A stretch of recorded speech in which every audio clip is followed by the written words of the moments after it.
So hello no, ngayon no, pag-usapan itong tungkol sa sinabi ng ating Panginoong Hesukristo no, na anong makakamit or anong mapapala ng isang tao kung makakamtan niya ang buong mundong ito kung mawawala naman ang kanyang kaluluwa. So, or lost if he lost his soul. So, ito ba ay nangungahulugan sa pira lamang or desire ng bawat tao sa salapi or kayamanan? So, hindi. No, pag sinasabing pag sinabing mundo, so lahat ng bagay sa mundong ito. So, alam naman natin na dito sa ating katawan na ito, katawang lupa na ito is malaki talaga yung, kumbaga, malakas minsan ang tawag or desire ng ating katawan. No, so may mga pagkakataon na gusto nating makamtan ng isang bagay. Halimbawa, may kinainggitan tayong bagay sa isa sa kapwa natin na hindi natin nakamit. Minsan, ginagamitan na natin ito ng lakas.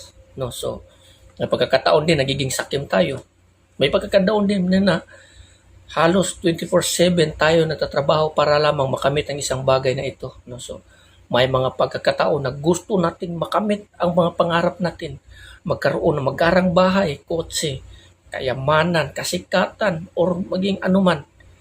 Minsan nagiging tanga na tayo kasi ginagawa na natin yung mga bagay no, na karumaldumal sa paningin ng Panginoon para lamang masatisfy ang desire ng ating katawan. No? So, klaro sa sinabi ng ating Panginoon sa Kristo, anong mapapala mo kung itong lahat ng itong pagsisikap mo, sa pagsisikap mo ito upang makamit itong bagay na ito, ano mapapala mo kung makamit mo yan?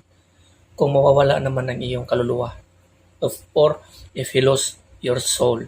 If you lost your soul. So, ganito kasi, sa oras kasi, na mas kung pinapakinggan natin ang desire ng ating katawan, doon nakapokus ang ating puso at isip. Doon pinupokus natin ang puso at isip. Kumbaga, yun yung nagiging priority natin na goal. Nagiging goal natin yung na gusto nating makamit. So, hindi mo makakamit ang bagay na yan kung hindi mo tinutumbok at pinapriority sa puso. Sa buong lakas na gamitin mo, buong puso, lakas at isip. So dahil dito, isacrifice mo, itabi ang lahat upang makamit mo yung bagay na yon. So anong sinabi ng Panginoon si Kristo? Anong mapapala mo kung sa pagsisikap mong makamit ang bagay na yan? Kung tatalikuran mo ang Panginoon, kasi nga kailangan mo mag-sacrifice. Kailangan mong isacrifice, nakalimutan or itabi ang lahat for your goal. Kung ang goal mo, desire yung ganun, kalimutan mo pati ang Panginoon. Hindi mangyayari yan na pinapokus mo ang yung bagay na yan, samantalang nakapokus ka rin sa Panginoon. Kaya nga sinasabi ng ating Panginoon sa Kristo, you cannot serve two master. No? So, you cannot serve or we cannot serve two master. No? Kung nasaan ang ating puso or kung saan ang ating mga kayamanan or dinidesire ng ating puso, nandoon tayo. Kung ano yung dinidesire ng ating laman na gustong makamit yung isip natin at puso, nandoon tayo. Hindi mangyayari yan noon na pinupokus mo ang isang bagay na ito, ini-insert mo ang Panginoon. Hindi mangyayari yan. Minsan, sinusubukan mo yan, nililinlang mo ang iyong sarili. Pero ang totoo, wala ang Diyos sa iyong sarili. Kaya nga sinasabi, if you lose your soul, what profit is a man if he gain the whole world? If he lost his soul. No? So, ano mapapala mo? So, kung ipa-priority mo naman ang Panginoon, yun ang buhay na walang hanggan. Yun ang pinaka-the best. Kasi nga, tabi mo ito. Kasi nga, iyan ang sinabi ng ating Panginoon Kristo. Walang tao, anong sabi ng ating Panginoon Kristo? Kung hindi niya kayang talikuran ang kanyang magulang, kayamanan, bahandi, bahay, lupa, pamilya, kung hindi niya kayang talikuran at sumunod sa akin, hindi siya magiging aking followers. Hindi yan nangangahulugan yung hate. Di ba mayroong verse doon?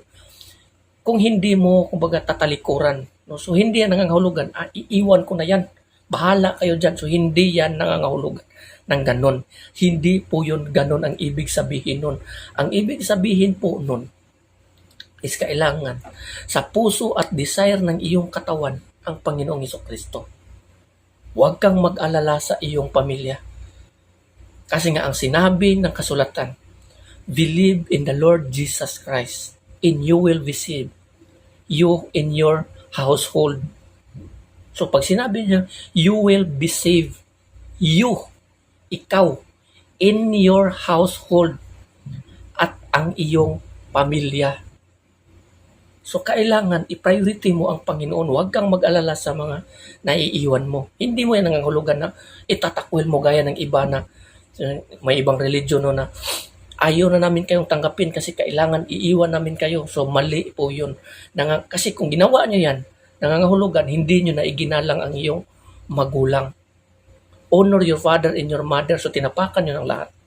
Hindi yan nangangahulugan itakwil mo. Kundi yung puso mo, kailangan hindi nahahati sa pamilya mo, kundi doon mo nakadesire, doon nakapix sa ating Panginoong Hesukristo. Yan ang ibig sabihin.